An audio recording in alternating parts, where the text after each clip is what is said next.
The pasta water was boiling over when Derek dropped the bomb. "Oh, by the way, I'm going out with Vanessa on Friday night." I barely heard him over the hiss of steam. "Vanessa who?" I asked, turning down the heat, my mind still on the grocery list I'd been mentally composing.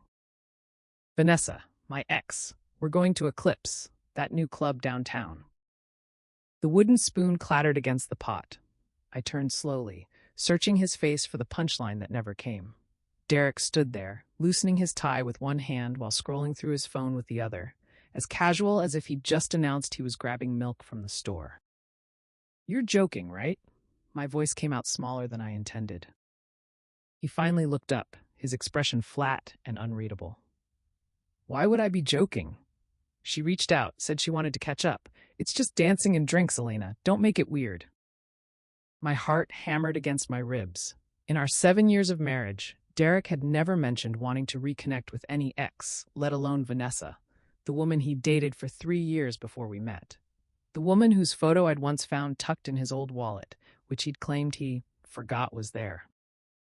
"Derek, that's completely inappropriate. You're married. To me." I tried to keep my voice steady, reasonable.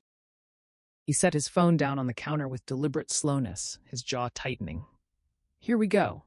I knew you'd react like this." "React like what? Like a wife who doesn't want her husband going clubbing with his ex-girlfriend? Like someone who doesn't trust me?" His voice turned cold, clinical.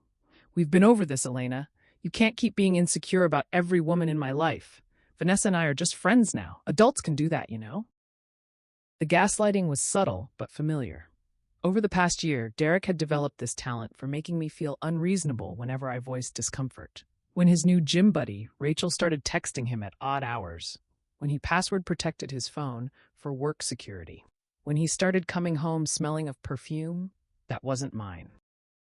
"This isn't about trust," I said, my hands trembling slightly. "This is about respect and boundaries." Derek's eyes narrowed, and something shifted in his expression, something almost triumphant. He crossed his arms, leaning back against the counter like a lawyer about to deliver a closing argument. "You know what, Elena? I'm going to make this really simple for you." His voice dropped to a dangerous calm. "Either you trust me and let me go, no arguments, no guilt trips, no drama, or we should just end this marriage right now. I'm not living the rest of my life with someone who's going to question my every move." The ultimatum hung in the air between us like smoke. I stared at Derek, my mind reeling. This was the man who'd promised to love me through everything, who'd held my hand during my mother's funeral, who'd whispered that I was his entire world on our wedding night. Now he stood before me, weaponizing our marriage over his right to party with his ex. "Well," he demanded, "what's it going to be?" Something inside me shifted, a quiet, cold clarity settling over my shock. I thought about begging. I thought about crying. I thought about all the ways I could explain why this hurt, why this was wrong. Instead, I turned back to the stove and switched it off. "Go," I said quietly. "What?" "Go clubbing with Vanessa. I'm not going to stop you." I could feel his confusion radiating across the kitchen. This wasn't the script he'd expected. He'd wanted tears, accusations, the familiar cycle of him pushing boundaries and me pulling him back while he played the victim. "Just like that?" he asked, suspicion creeping into his voice. I turned to face him, forcing a small smile. "You're right. If I can't trust you, what's the point? Go have fun." Derek studied me for a long moment, then nodded slowly, almost disappointed. "Good. That's good. I'm glad you're finally being reasonable about this." He grabbed his phone and walked out, leaving me alone with the half-cooked pasta and the sound of my own heartbeat. The moment I heard his office door close upstairs, I pulled out my phone with shaking hands. I scrolled through my contacts until I found the name I needed, Jordan Mills. Jordan and I had worked together at the marketing firm 5 years ago, before I'd left to freelance from home. We'd stayed friendly, exchanging messages on birthdays and holidays. What Derek didn't know was that Jordan now managed VIP services at Eclipse. "Hey Jordan," I typed. "Random question. Are you working Friday night?" The response came quickly. "Unfortunately, yes." "Why?" "Please tell me you're finally coming out to have some fun." My fingers hovered over the keyboard. Then I wrote, I need a favor. My husband is meeting someone there, and I need to know what really happens. 3 dots appeared immediately. Say no more. I've got you. That night, Derek came to bed late, smelling of scotch. He slid under the covers and reached for me, his hand finding my hip in the darkness. I'm glad we're past this, he murmured against my neck. I knew you'd come around. His lips found mine, and I kissed him back, tasting the liquor and lies. His hands moved over my body with familiar confidence, pulling my nightgown up as he pressed against me. Part of me wanted to push him away, but another part, the part that was already grieving, wanted one last moment before everything shattered. We made love in silence, his movements urgent and almost apologetic, though he'd never say the words. When he finished, he rolled away and fell asleep within minutes, his arm thrown possessively across my waist. I lay awake in the darkness, listening to his breathing, wondering if this was the last time I'd share this bed with him, wondering if he was thinking of her even as he touched me. Friday arrived wrapped in a veneer of normalcy. Derek whistled while shaving, actually kissed my forehead at breakfast, and spent the afternoon in unusually high spirits. He was, I realized, excited. You sure you're okay with tonight? He asked for the 3rd time as he styled his hair with that expensive pomade he usually saved for special occasions. I'm sure, I lied, watching him button a shirt I'd given him for our anniversary.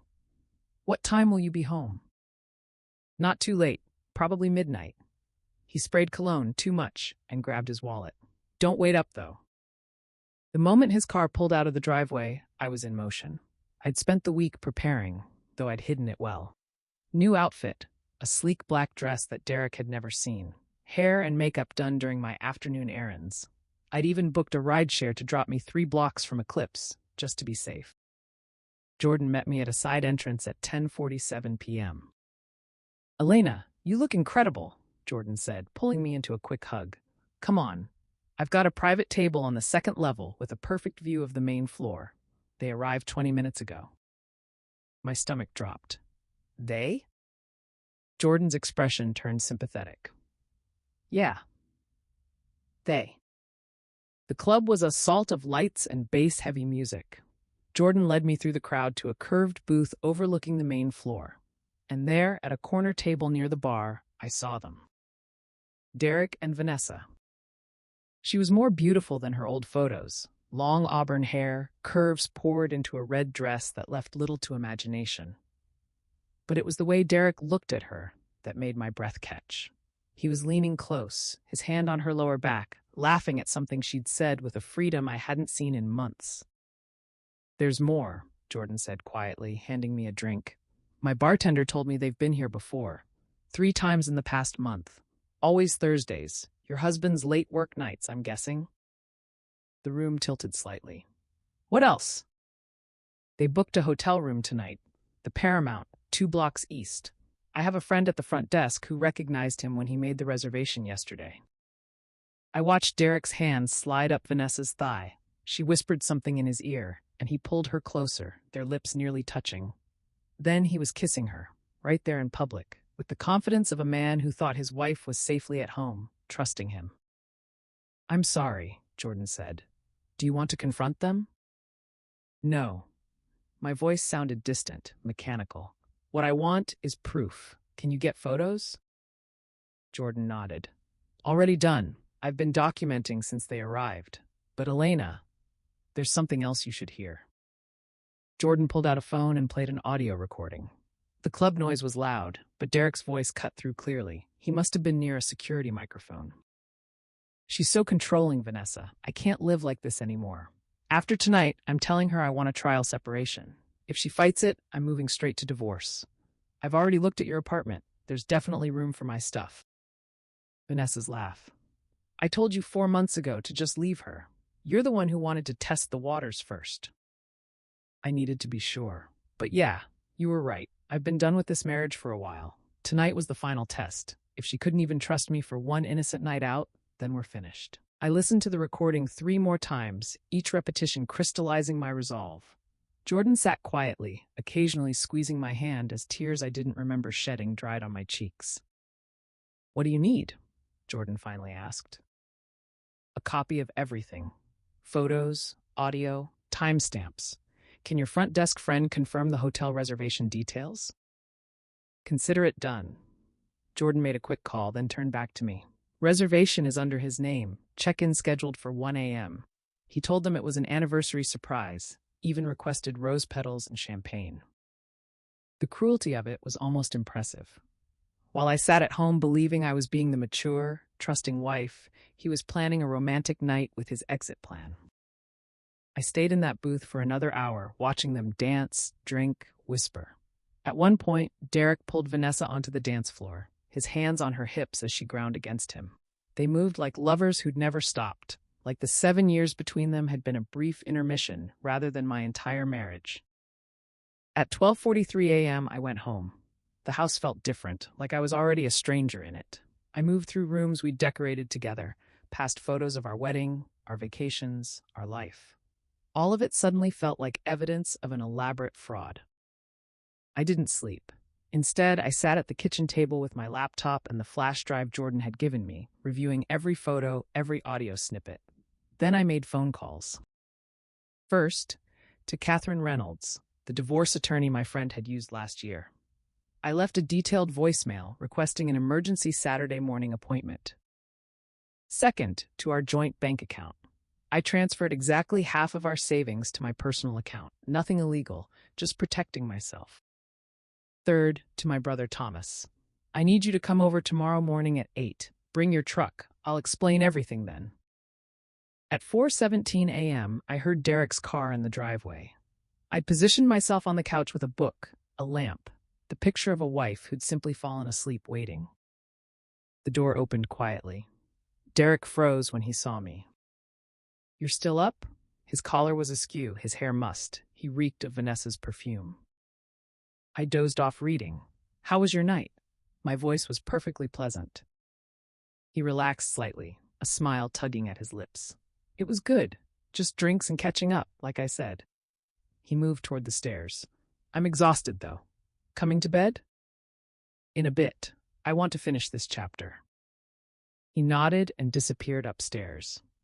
I heard the shower run for 15 minutes, washing her off before climbing into our bed.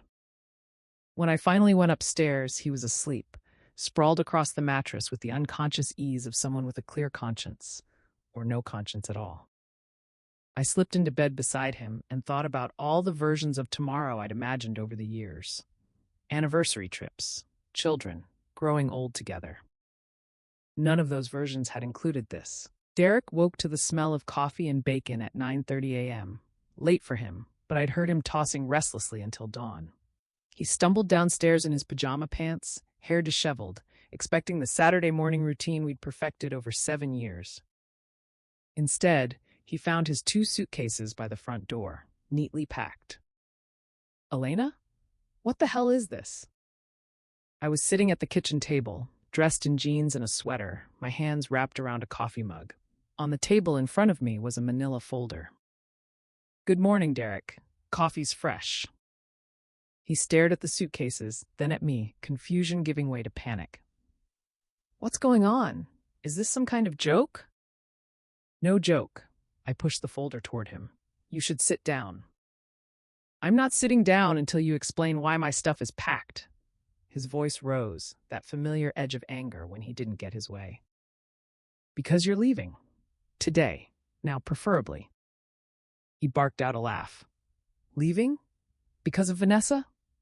"Elena, I told you, nothing happened." "Derek," I cut him off calmly. "Open the folder." Something in my tone made him stop. He approached the table slowly, like it might explode, and flipped open the folder. The first photo showed him kissing Vanessa at the club. The second showed his hand up her dress. The third showed them entering the Paramount Hotel, his arm around her waist. "Where did you... who?" He was stammering, the color draining from his face. "Keep going. There's an audio file, too. I can play it if you'd like, but I think you remember what you said. About how controlling I am. About how you've been done with this marriage for months. About testing the waters." I paused. "About moving your stuff into Vanessa's apartment." Derek sank into the chair, the folder shaking in his hands. "Elena, I can explain. This isn't what it looks like. It's exactly what it looks like. You gave me an ultimatum, Derek. Trust you or end the marriage. So I'm choosing option 2. No, wait. I was upset when I said those things. I didn't mean any of it. Vanessa and I, we didn't even... The hotel was her idea. I never... You checked in at 1:07 a.m. You checked out at 3:52 a.m. I slid another paper across the table. Hotel receipt? Champagne and rose petals, just like you requested.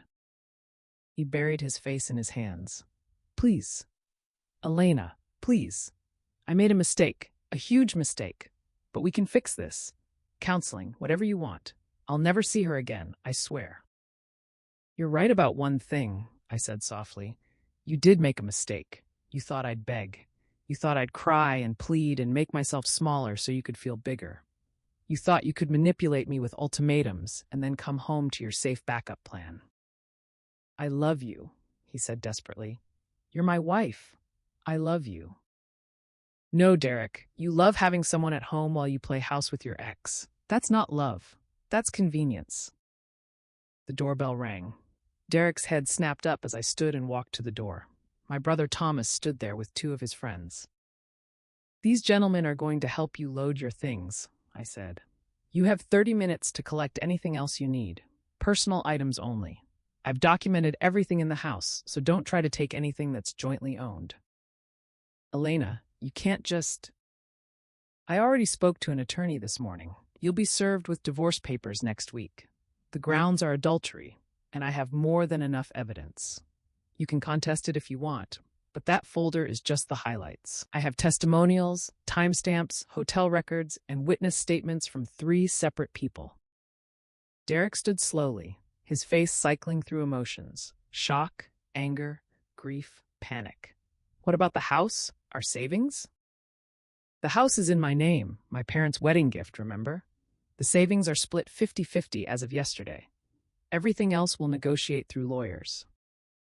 I can't believe you're doing this, his voice cracked.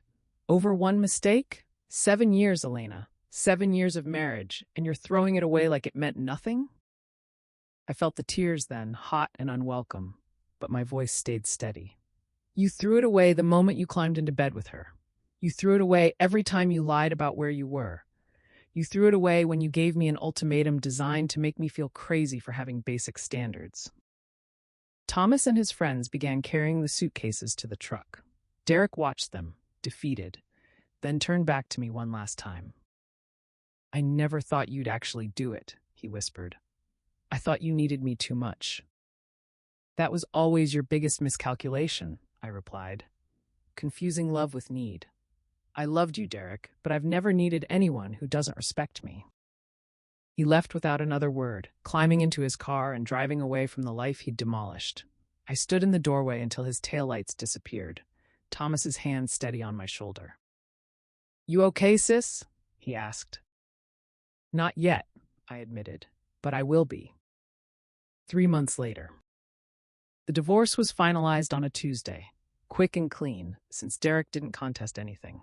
I heard through mutual friends that he and Vanessa lasted 6 weeks after he moved in before she kicked him out. Apparently, he'd started texting other women, and she'd realized what I already knew. Derek didn't want any particular woman. He wanted to be wanted without having to give anything real in return. I sold the house and bought a smaller condo downtown, close to Jordan's club. Not to watch Derek. I'd heard he'd been banned after causing a scene, but because I'd realized I'd spent 7 years making myself small in a big empty house. Sometimes I still reached for my phone to text him something funny, or woke up expecting him beside me. The ghost of the marriage lingered in small ways.